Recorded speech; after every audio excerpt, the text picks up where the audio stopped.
Find as much as you can and find what makes you feel like you, musically, artistically, politically, socially, whatever that is. Find what makes you you, and know that there's somebody out there that feels the same way and will see you for that.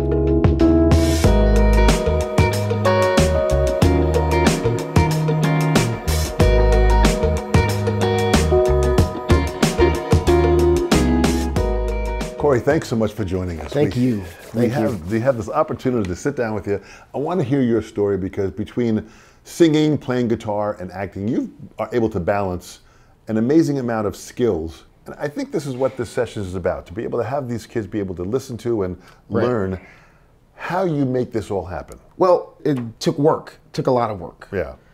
But what I was really, when I was much younger, really young, my sister would always tell me, you always have to have some place to express yourself. You always have to have something.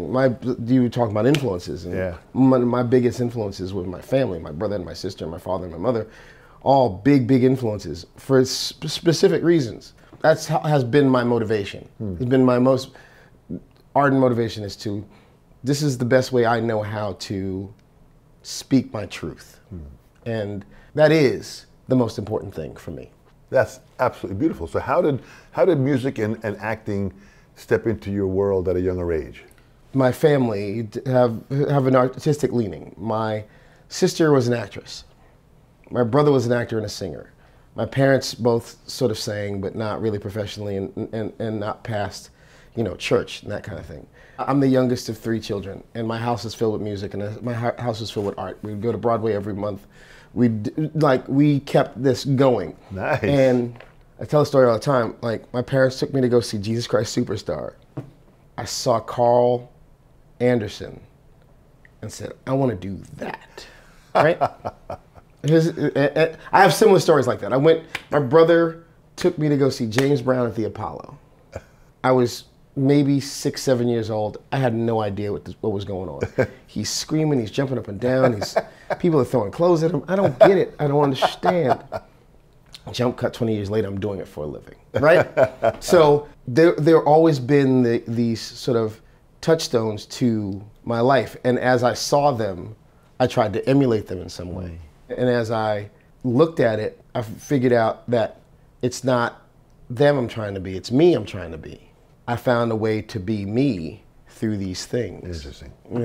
So how did you discover singing and guitar? What came first? Was the acting a part of your youth? All of it, sort of. I got a job first as an actor, but I've been singing since I was 6 years old. As I said, in church and that kind of thing. And it was sibling rivalry until it got really serious for me. It was like, I'm gonna try to sing better than my brother, which is a difficult thing to do, mind you. My brother was an amazing singer. Then I realized, oh, I can say things with this. Say things that I can't say with words. My parents encouraged that, and it's like, okay, if you're gonna do that, might as well learn another instrument. They tried to teach me how to play the piano. That wasn't good. So they said, okay, here's a guitar. Let's go get you some guitar lessons. So I took some rudimentary guitar lessons, and it helped. It helped bring the process along. And I'm not the most amazing guitar player in the world. I'm a horrible guitar player, as a matter of fact. But it helps me further my ideas along. And that's what's most important to me.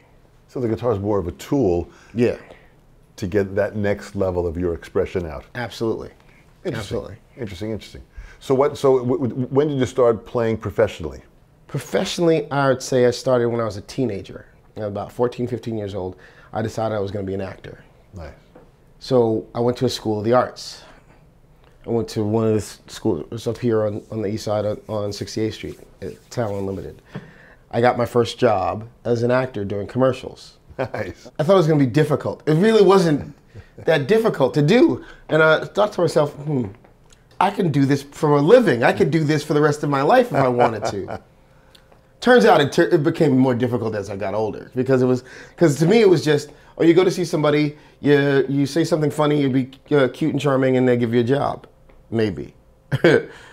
But it was so much more than that. And then as I was going to school, and then I went from high school to college, the whole pursuit of that acting is the pursuit of truth. And acting is trying to find, in any scene that you're in or anything, interaction that you're doing, it has to be as honest as it possibly can be. That you can't hide. It's not a facade. Right. So that was very powerful to me, and that and it sort of reflected back on music for me, because you can't sing a song that you don't believe in. To answer your question, basically, my first job was an acting job, and then get into bands, and we'd play in places and make $5 and you know. But you were just doing it, so you just doing it. I wasn't doing it because I didn't think I'd be a professional at it, really, and I thought I was a professional actor. Yeah. So I didn't think that this was a side thing, and until I met Vernon, really. And how'd you meet Vernon? Funny story. A girl I had been dating and stopped dating invited me to a birthday party. Simultaneously, Vernon and his sister were at this party. Vernon's sister hadn't seen Vernon in a long time, and he'd just gotten off the road. He was playing with, I think he was playing with Joe Bowie or something like that. And he's like, I don't see any more. Why don't we go hang out? So what do you want to do? So let's go to my friend Pat's party. Festivities are going on. It's a good time. They wheel out a birthday cake, and Pat says to everybody, nobody sing. Cory's gonna sing happy birthday. Okay, I'm gonna sing happy birthday. So I sang happy birthday. And at that point, Vernon came up to me and said, that was great. Do you do this professionally? I was like, I'm an actor. And he asked, you know, do we exchange numbers? And a couple months later, he called me and was like, I'm looking for a singer for my band. Would you mind coming over and auditioning? And unbeknownst to both of us, we lived 6 blocks away from each other. That's in Brooklyn. So I go to his house, he plays me this music, and it's mind-blowing. And it's in the vein of where I feel like I can speak really truthfully. It's regressive, it has subtleties, it straddles lines of certain emotions that I could understand. So with whatever knowledge, acting knowledge I had in my head, I said, yeah, I'd love to do this. Turns out, I didn't get the job first. Somebody else got the job. But that guy had to go on the road. he got another job, and they were looking for a replacement in the interim, and so they called me. Then I've been around ever since. So I guess I got the job. So you're saying happy birthday, right? Basically hooked you up with living color. Absolutely, absolutely. Yeah, it was happy birthday. Sometimes when fate steps in, you can never really write that. That's a movie in itself. Yeah. You know, everybody gets asked, that must have been an amazing rendition of Happy Birthday. No, it was Happy Birthday. It's just Happy Birthday. So you start working with the band, and you're hitting the road, and the band just takes off. Well, no, the band did not take off. We struggled for a bit. We had serious personnel issues, and I had other things happening in my life. Band is playing downtown Manhattan music scene, and we're playing at CBGB's a lot. Yeah. Things are going well. You know, people are interested in signing us, but they don't really want to sign us, and you know, because there's always the issue. At the time, Vernon had was running the Black Rock Coalition, right, and really putting the industry on notice about the lack of diversity in the industry. That branded him a firebrand, so it's controversial. Should you do this? Should not do it? So we're going through all these kind of struggles. In the meantime, I gotten a job as an actor, and it was calling me away for 3 months. And in the life of a band, that's a big chunk of time. Absolutely. So, and the movie was Platoon. 1986, around there? 86, yeah. Yeah, okay. 86, yeah. And Platoon was huge. Yeah. Yeah, you know, it was a great opportunity. It was a really big opportunity for me. And so I had to go. So I went away for 3 months and came back, and it was a whole rebuilding process again. And in the midst of that, certain band members took off because they had gigs, or they wanted to move on with their career, and this was moving too slowly for them. Yeah. Will Calhoun showed up, and then Muzz Skilling showed up, and it sort of solidified at that point. Yeah. So there was another 6 months to a year of rebuilding with that kind of thing. And in that time, you know, we got a bunch of opportunities. Then our biggest opportunity that really that cemented the thing was working with Jagger. Yeah. It was Jagger hearing about the band through Doug. Right. Him coming to audition for Vernon. And because Doug wasn't in the band at that time. Doug wasn't in the band at the time. Yeah. So still, Muzz Skillings was still in the band, but Doug wasn't in the band. Doug was in Jagger's band. Right. He came to audition for Jagger, and Jagger, I was with him, and Jagger kept talking about Living Color. Like, we're playing next week at CBGB's. You want to come down? See it for yourself. You can hear all the hype you want to hear, but just come check it out. So he did. Him and Jeff Beck came to CBGB's to check out the band. And obviously was impressed, and he was like, is there anything I can do for you guys? Just let me know. Like, a bag of money wouldn't hurt. But he said, you know, I'm working on my record here in New York City. I've rented out the whole studio. Why don't you guys come in late at night, and we'll record some demos. Like, that sounds like a plan. So we did. We recorded these demos, and 2 or 3 songs, and that really solidified us getting a deal. And the rest, as they say, is history. Yeah, but how fantastic. So the balancing, what I like about the viewers, the listeners that are here, is you're balancing this musical side and this acting side. So let's go to the acting side for a second. Okay. So you're in Platoon, it's 1986, you're playing the role of Francis. That's you got to put your mindset into a whole different place to deal with that. Well, the thing about how I got Platoon was I auditioned for Platoon. And this is the story of my life. I auditioned for Platoon, I got callbacks. They hired somebody else. Actually, a friend of mine. He decided that he'd rather than stay in the Philippines for 3 months, he wanted to go to LA and try his hand at the pilot season. So they were left in the lurch, scrambling to find somebody. They called my agent. The agent calls me and says, okay, I'm working on Platoon for you. Looks like you're gonna get it. Do you have your shots? Like, yeah, I got my shots. I'm fine. To be in the Philippines. Yeah, because we'll be in the Philippines. Yeah. So she calls me back and she says, okay, you got your shots, you're good. Okay, you're leaving in like 2 weeks. So don't worry about it. We're just working on the particulars. She called me back and says, okay, now we're just working on billing and how much money you're gonna receive and how you're gonna get there. You're leaving next week. She calls me back a third time. She's like, okay, we got everything settled.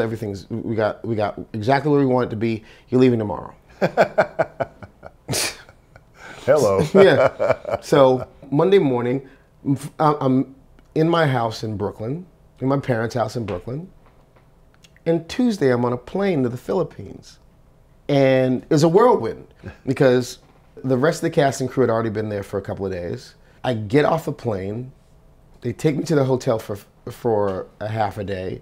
They pick me up from the hotel and take me out into the jungle where I'm getting my basic training. Like, it was like I went from 2 completely different worlds. I'm freaking out. I'm in the Philippines. I'm in the middle of Manila, and I'm like, where am I? And in less than 72 hours, I went from Brooklyn to the jungle. And I'm digging my own foxhole, and my foxhole mate is Charlie Sheen. How prepared were you for that role? Not prepared at all. I wasn't. I mean, I had a sort of tertiary sort of idea of what Vietnam was like and how difficult it was, but I had no perspective as to what this story was. Like, I read, when I auditioned, I read scenes. Yeah. I didn't read the whole script until I got to the Philippines. Right. And saw how overarching it was and what we're saying and how it was saying it. it was a crash course. Yeah. So the skills of learning acting, I mean, you were, you know, for lack of better terms, on the job training. I mean, Absolutely. That's that intense of what it is. But you pulled it off. Yeah. What qualities do you think you have that helped you to pull that off? The way in which I came into the situation, I felt like this is how any kid who got drafted and put into the service would have happened to them. Interesting perspective. Like, had you been drafted in 1968, and in one moment you're here, and the next minute you're in the middle of it, and literally we were in the middle of it. I'm learning the first day I get there. I'm learning how to strip down an M16. Yeah. And the idea that, okay, from now on this is the new normal. Yeah. This is how your life is going to be, on and off camera. Really, it's like, because there's a hierarchical sort of idea that you're a private. There are much more veteran actors who are sergeants and captains. This is how your life is going to be. Yeah, right. This is what you're doing. And you have to apply this to everything that you're doing. You have to apply that your life just got turned upside down, and you're in the middle of it now, and you have to tread water or die. This is a great life lesson. My father, 17 years old, joined World War II at the time when they needed soldiers. Right. After the Battle of the Bulge. Literally within 8 weeks, he's in Germany, and he's got a gun, and he's fighting, and he's in the thick of it. So I mean, that life skills, when he came back from the war, he had a much better perspective of what was happening. You had a chance to experience that without it actually being an actual war. Right. So you had a blessing at several different levels. Well, yeah, but it did, excuse the pun, color the rest of my life, though. Yeah. Because my approach to living color then changes. My approach to life then changes. Yeah. My approach to how to cope, my coping mechanism is sharpened at that point. My need for certain comforts to be there goes away, you know.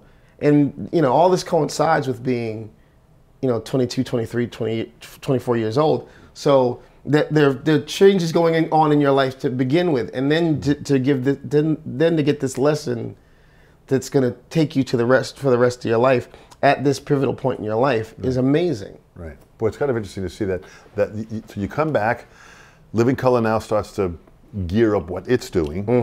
So now all of a sudden the acting thing was kind of put on hold for a while, and you're now into the music mode. Right. You know, balancing these two skills, and this is, Cory, this is not where it's not easy. No. You know, how do you balance all this? How do you, even from the business side, how do you balance the music and the touring and family, whatever? How do you put all this together? It's my profession. That's my life. My sons are here. That's my life. Beautiful. You know what I mean? I was doing, I mentioned Jesus Christ Superstar a while back. I had an opportunity to do a bus and truck tour with Ted Neely. Yes. From the movie, which was a mind-blowing experience in and of itself. But I am, at that point in time, I'm newly married, and I have 2 children. They come with me, you know, so they experience what Daddy does. How fantastic. At 3 or 4 years old. And even now, this is what this is. And they don't care. They don't care anymore. They don't. But the fact that they're experiencing it and just being here is fantastic. Right. Their mother's a teacher. And just so happens they go to the same school that she works at. So they see their mom all day doing what she does. And occasionally, my kids come to see what I do. Nice. All day. Nice. And that's the balance of it all. Yeah. So how do you, with the singing end of it, the band, is the band, you know, still touring? As I heard you guys sounded better than ever. Thank you. It was really fantastic. Are there rehearsals? What's the intensity like with the band? I mean, Living Color is a brand that is just so powerful. It is a powerful thing. It's so powerful that sometimes you have to step away from it. Yeah. And that's part of the struggle and the angst that you get sometimes. And that's the power of the brand. Oh yeah. It really is. You know, you have to really balance that out because it is such an intense thing. Yeah. It is such a powerful thing that we don't see it because we're in it. But we sometimes see the impact of what it does to other people and how it affects people. And we try to deal with it as gingerly as we possibly can. You know, and, you know, in these instances, these are powerful things that we're doing. These are powerful forces that we're dealing with. Right, right. Music, you know, I think we take advantage of music periodically. You know, people have their headphones on and they have their own personal music, but that music is there because it references how you're feeling inside. Right. It references points at which you learn something and you got something from somewhere. Right. You know, you think about the first song you heard when you fell in love, the first time when you accomplished something. Yeah.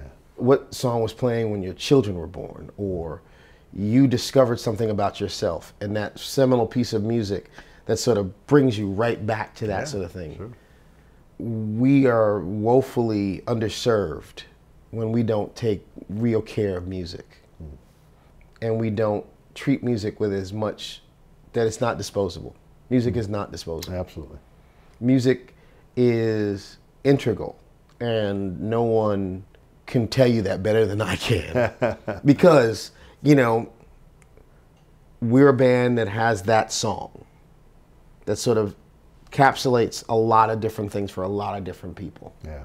And it makes a powerful statement in and of itself. That what it says, what Cult of Personality says, even within its title, Cult of Personality says a lot more than I want to hold your hand. Not to say nothing's wrong with that. Musically and thematically, it's a powerful thing. But at the same time, we are aware that music has a place in people's lives, and it does, and certain rhythms and certain ideas move people differently. So you have to be mindful of that, and as the purveyor of that thing, you have to be very mindful of that, because you could motivate, or you could push somebody away with it. Yeah. So we are trying. It's a very fine line that we're trying to circumnavigate, and it sometimes proves to be very difficult, because sometimes all people want to hear is that song. Right.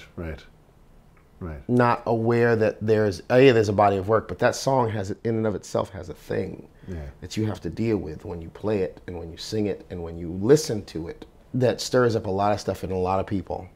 You have to deal with it constantly. Yeah, constantly. Next generation that listen to this, and they kind of take in, as they watch different artists like yourself, and as we had Will here and we had Doug here, it's just so great to hear each of your story and how all of this came about, because that's inspiring to this next generation to look and saying, well, they did it, and now I hear how they did it. That will give them the confidence for them to do it. Right. And that's how this whole process is going to grow. And don't get me wrong, there is no right way. There is no right way to get it done, because it's not the destination and it's not the start. It's all everything in between. That's that journey, yeah. It's much more important that you learn something as you're going through it, that you can take to the next step. Yeah. Whatever you're getting from step 1, you're going to need in step 2, and in step 3 you're going to need 2 and 1, and in step 4 you're going to need 3, 2, and 1.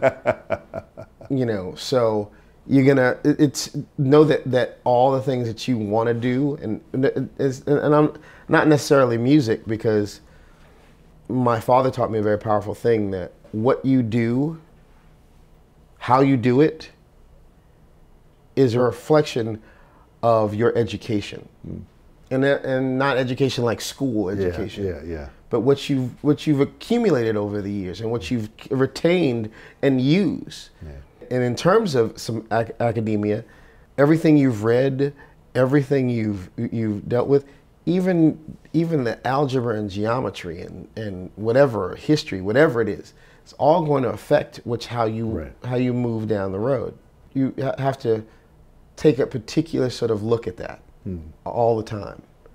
You know, a song like Cult of Personality would not exist if Vernon wrote these lyrics, that he hadn't had a sense of history and what that means. So his education put him was a big part of that. was a big part of that. Yeah. You know. Powerful. In closing, what would you say to this next generation? What advice would you give them? Find as much as you can, and find what makes you feel like you, musically, artistically, politically, socially, whatever that is. Find what makes you you, and know that there's somebody out there that feels the same way and will see you for that, and you can learn from them or join them in their journey. Yeah. You know what I mean? That's absolutely powerful. Well, it's like finding your tribe. Exactly. Which you exactly have done with this fantastic band as you continue on. Cory, thank you so much on behalf of the Sessions. You are fantastic. Appreciate it, man. Thank you so much. Anytime.